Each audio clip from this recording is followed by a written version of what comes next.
Hey polish fans, it's Caroline again and welcome to another video here at FOMO Lacquer. In today's video, I am trying another new to me brand. This time I am trying the new trio that came out from FOMO Lacquer in March. So from the little that I know, FOMO Lacquer is made in Indiana. They have periodic releases where it seems that they go for smaller collections like this one, which was a trio, and they are very limited edition. Now that definitely does put a bit of a strain on trying to figure out when they are going to be released because they don't really notify you too soon in advance. You basically have to be keeping a hawk eye on their Instagram for when like the picture changes or something like that. In any case, it was a new experience. They had gotten on my radar again through Instagram. It seems like I'm always finding the new brands through Instagram. The one that really caught my attention on this is the purple. We're going to look at all three here in a second, but I just wanted to show you the overall first impressions, how they were packaged and all of that. And then we'll get into the swatching. And as I've been doing through a lot of my other hauls, I'll see if these are sheer enough to try over other colors, and we'll do some layering techniques if they are. So right off the bat, it did come with a really beautiful holographic sticker.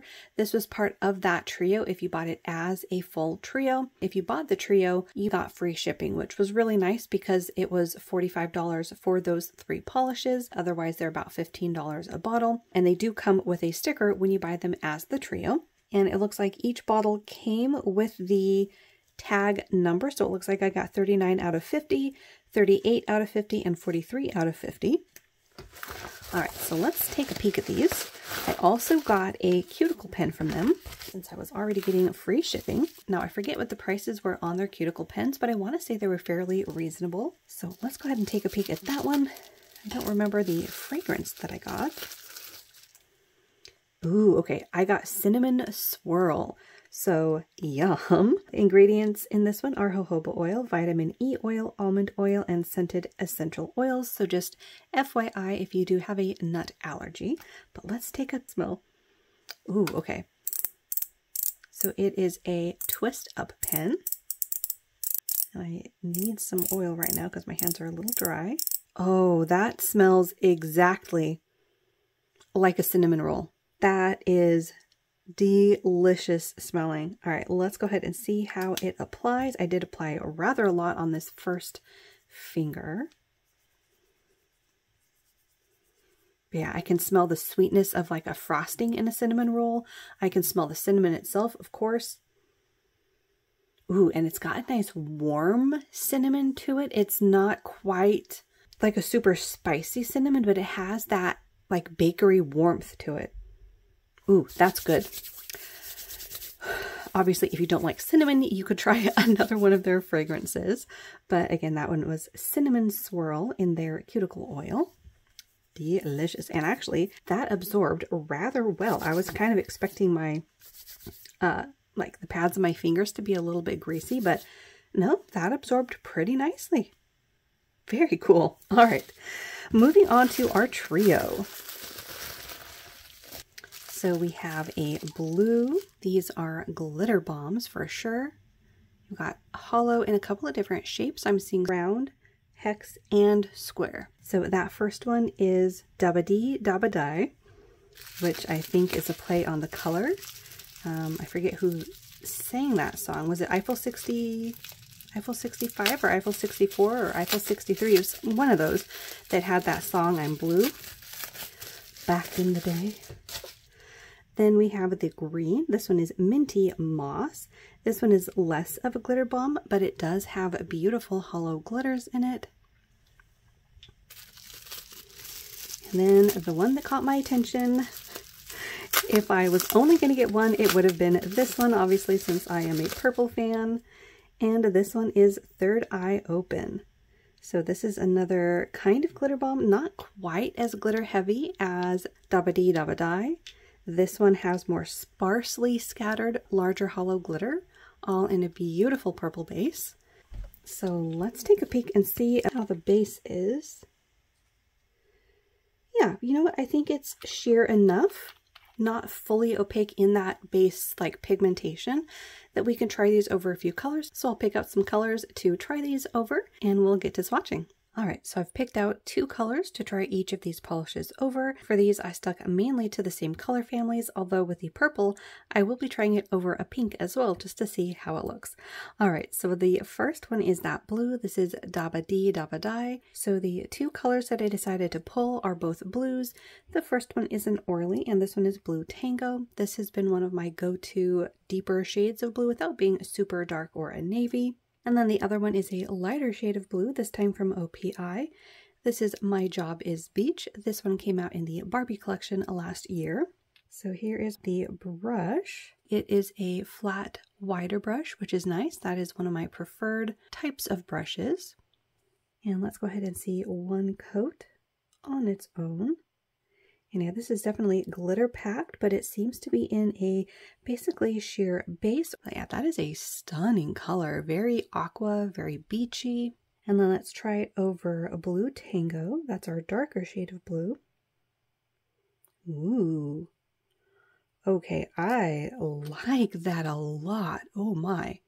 So it really makes those larger hollow glitters really pop. Wow. Okay, so far I'm really liking that, but I'm going to save my verdict until we see it over My Job is Beach. That's our lighter shade of blue.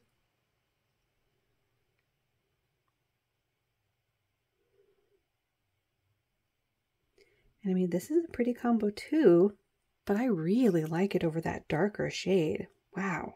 So yeah, this one has all the sparkles and twinkles from those larger pieces of glitter. Now we're going to build it up in a second coat. I think that one was a little bit too light of a coat, so I'm going to go over it with a few, with a little bit more polish. So just keep that in mind. This is going to be like 2.5 coats. But yeah, that second coat, I just didn't quite get enough polish on my brush there. So I would say this is going to be somewhere between a 2 and 3 coater.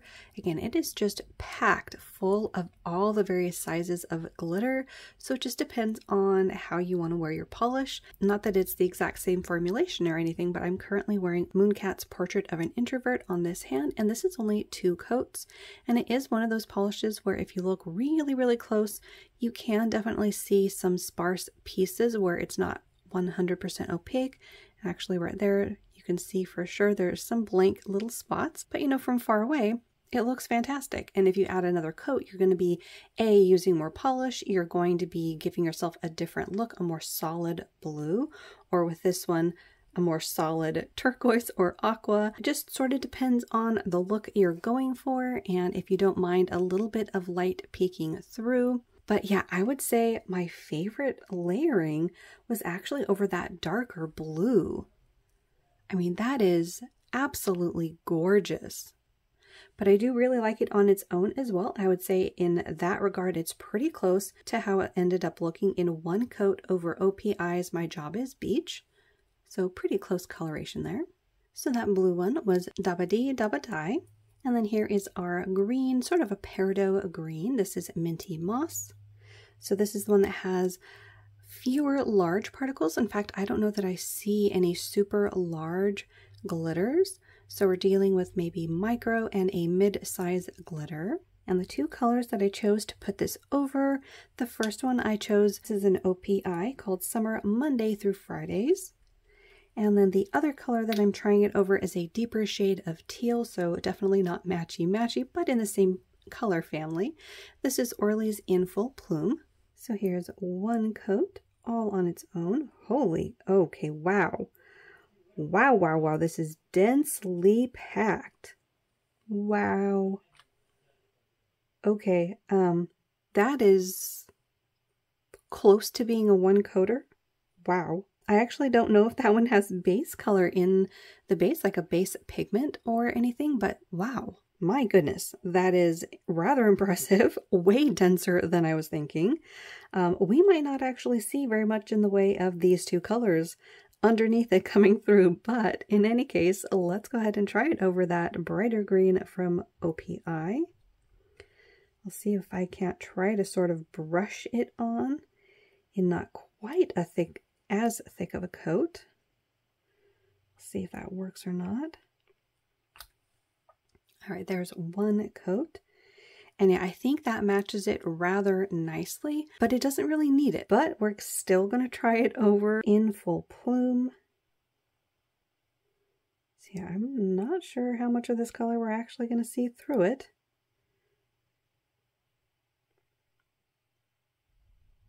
Yeah, I don't I don't know that that made a lick of difference. Maybe a very subtle one. Yeah, I think on camera you can see hopefully what I'm talking about. There's a bit of a deeper richness to it, whereas by comparison when you have it over that matchy green, it's got a pinch more of a brighter green shade to it, and then one coat on its own doesn't quite have the same exact tonality, even though it is pretty matchy in that base. But yeah, this is definitely much thicker and much more opaque than I was expecting. I'm impressed with that in one coat, so we're gonna go with it. Wow, really was not expecting that. So that one was Minty Moss. And on to our purple. This one is Third Eye Open. And this is the one that has a scattering of those larger hollow pieces, but most of this is going to be like that green shade where we have a lot of that micro glitter, the smaller pieces. So now that I've swatched the green one, I'm wondering if this is going to be more along that formulation, more opaque, or if it's going to be a little bit squishier like the blue. We'll have to see. But the colors that I picked to put this one over is a bright purple from Orly. This one is Synthetic Symphony, one of my favorites. And then I also thought it would be interesting to try it over a pink. This is a mid-tone like bubblegum pink from OPI called Make Outside. So here's one coat, all on its own. And I would say the formulation on this is very close to how it was for that bright green, but it isn't quite as densely packed, if that makes sense. It's don't get me wrong, it is densely packed, but this one was like kapow, one coat, whereas this one I can still see a little bit of clear spots coming through, and that might be because there was room left in the base so that you could see those larger particles. So we might actually be able to see a little bit more of a difference with these layering techniques than we did with Minty Moss. So here's one coat over Synthetic Symphony.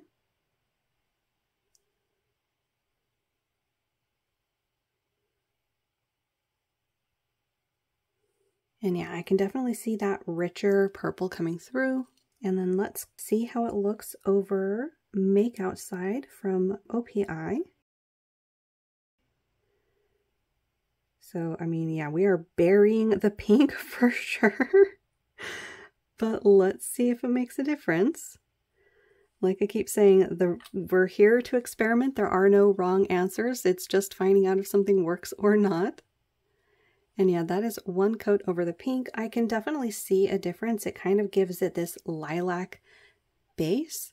Whereas when we put it over Synthetic Symphony, you got that richer, deeper tone of purple. Now let's go ahead and build it up in a second coat.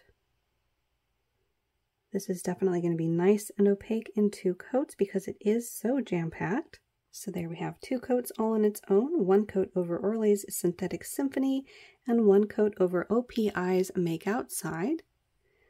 So this one is, let's say, in second place with the one that has topper possibilities. I do see a difference, but it's kind of in that mid-range of it. Is it worth it to do so because it is already so opaque all on its own? Again, that blue is the one that I checked, and that is by far the squishiest. But for the purple, I feel like you definitely see a difference by putting it over a darker cream. So if you wanted to richen it up or make it a little bit more vampy with a deeper cream color, you could definitely do so. I would say my favorite is actually just in two coats all on its own. It looks gorgeous.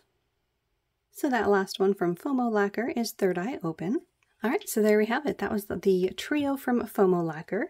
Let me know down below if you've purchased from them before, if you got any of these. I would say for myself, it's a little bit of a toss-up if I am going to continue to follow them, because there already are so many brands that I follow. It does make it very difficult when a company runs their business in a way that makes it difficult to keep up with them. to keep track of when a release is going to happen, because this one, like I mentioned at the opening, wasn't really calendared. So you had to keep extra alert and pay attention to find out when the release date even was, which I guess if that's the overall experience that you're trying to create for your customers, is that of excitement and anticipation. That definitely is one way to go about it. At the same time, it's also very stressful when you already have a calendar of events coming up for other releases and you can't tell when another company is releasing their polish. Does that make sense? Like if you can't calendar it in, you can't budget it. So it does make it a little bit of a frustrating shopping experience as a new customer that I am, to not just be able to look at their calendar and go, oh, by the way, they're going to be releasing this and that on thus and such date. As you guys may or may not have seen, what I've been trying to do over the last few months, I did skip February, was give you guys sort of a what's coming up video, along with my wish lists for things like polish pickup and HHC, sort of give you guys an overall view of things that are coming up. And it seems like more and more companies are holding back release information until the very last minute, which again is sort of frustrating. But in any case, that is something to just keep in mind. If you are interested in following the brand, it is very aimed at exclusivity and, well, FOMO, as the brand name would suggest. So I still have to decide where I fall into that range of how I feel about it. I will say the price point, as I mentioned again at the beginning, for each bottle is higher than usual at $15 a bottle, whereas most of the other brands that I shop are somewhere between 11 something and $13.50, or in the case of like Bee's Knees Lacquer, they're getting up there into like the $14 range, or if you shop from like Mooncat, they are $15. So I mean, it depends on what sort of a range you're used to shopping, but for smaller indie brands, they are sort of up there in price, but also, like I mentioned, when you buy the trio, you got free shipping. So there is sort of that give and take, although I don't know how often it would be the case that I would end up getting the whole trio. For this particular one, the purple is definitely the polish that had caught my attention, as did the blue. So it was sort of a toss-up if I was going to go for the two. Then when I saw that you could get free shipping by getting all three, that's what I ended up doing, because at that point, you're essentially getting the third bottle for about half off when you consider how much it costs for shipping. So the plus sides, the positives are definitely they have a great bottle and brush. I like the cap. The labeling and everything is fantastic. You do get 14 ml bottles, so a decent size. The formulations were really nice as well. I really liked the blue one, which was nice because, like I said, that was one of the ones that I was excited for. And the Peridot one is pretty. I just don't know if it is necessarily one that I'll end up holding on to, although it is a nice shade of green. So I'll have to play around with if I like it enough to hold onto it, but definitely keeping the purple and the blue. So overall, I would say it's sort of a mixed bag for me as far as trying out a new brand. As I mentioned, the frustration of trying to figure out when it's going to be released was not something that left me feeling very thrilled with the experience. At the same time, I was able to pretty quickly go onto the website once they did announce that, hey, the site's open, and grab the trio very quickly. So it just sort of depends, again, on where your mindset lies, and if you like this sort of a marketing tactic, or if you prefer a brand that gives you a little bit more breathing room to plan your attack. But yeah, in any case, there we have a new to me brand, FOMO Lacquer. Let me know again what your thoughts are down below. And as always, thank you so much for watching. Hopefully you had a good time. And if you're new, think about hitting that little subscribe button down below. That way you don't miss out on any of my new videos, and I will see you in that next one.